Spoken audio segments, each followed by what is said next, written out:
Proclamation sur Babylone. Ce qu'Isaïe, fils d'Amoth, a vu. Sur un mont dénudé, dressez un étendard. Élevez la voix, faites signe de la main, qu'ils entrent par les portes des nobles. Moi, je commande à qui m'est consacré. J'ai convoqué les guerriers de ma colère, les passionnés de mon honneur. Voix qui gronde sur les montagnes comme d'un peuple immense. Voix et vacarme de royaumes, de nations rassemblées. Le Seigneur de l'univers inspecte les troupes de combat. D'une terre lointaine des extrémités du ciel, ils viennent, le Seigneur et les instruments de son indignation, pour ravager toute la terre. Hurlez, car le jour du Seigneur est proche. Il vient, envoyé par le puissant, comme une dévastation.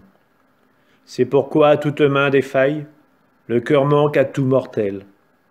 Ils sont épouvantés, spasmes et souffrances les saisissent. Ils se tordent de douleur comme la femme qui accouche. Ils se regardent l'un l'autre avec stupeur, le visage en feu. Voici venir, implacable, le jour du Seigneur, la fureur et l'ardente colère, pour faire de la terre un lieu désolé, pour en supprimer les pécheurs. Les étoiles du ciel et ses constellations ne brilleront plus de leur lumière. Le soleil, dès son lever, s'obscurcira, et la lune ne donnera plus sa clarté. Je châtierai le monde pour sa méchanceté, et les impies pour leurs fautes. Je mettrai fin à l'orgueil des insolents, et rabattrai l'arrogance des tyrans. Je rendrai les mortels plus rares que leur faim, les humains plus rares que l'or d'Ophir. C'est pourquoi j'ébranlerai les cieux, et la terre tremblera sur ses bases, dans la fureur du Seigneur de l'univers, le jour de son ardente colère. Alors, comme une gazelle pourchassée, comme un troupeau que nul ne rassemble, chacun se tournera vers son peuple, chacun fuira vers son propre pays.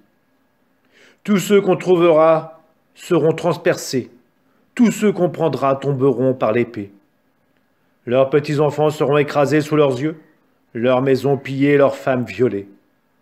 Voici que j'excite contre les Mèdes, qui n'estiment pas l'argent et n'aiment pas l'or.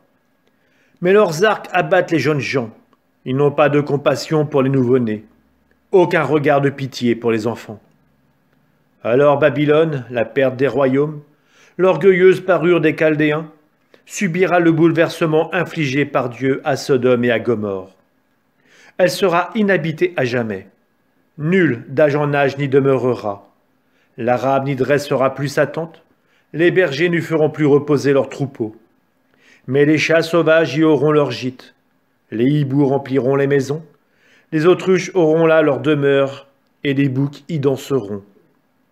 Les hyènes hurleront dans ses châteaux, et les chacals dans ses palais d'agrément. Son temps est proche, et ses jours ne tarderont pas.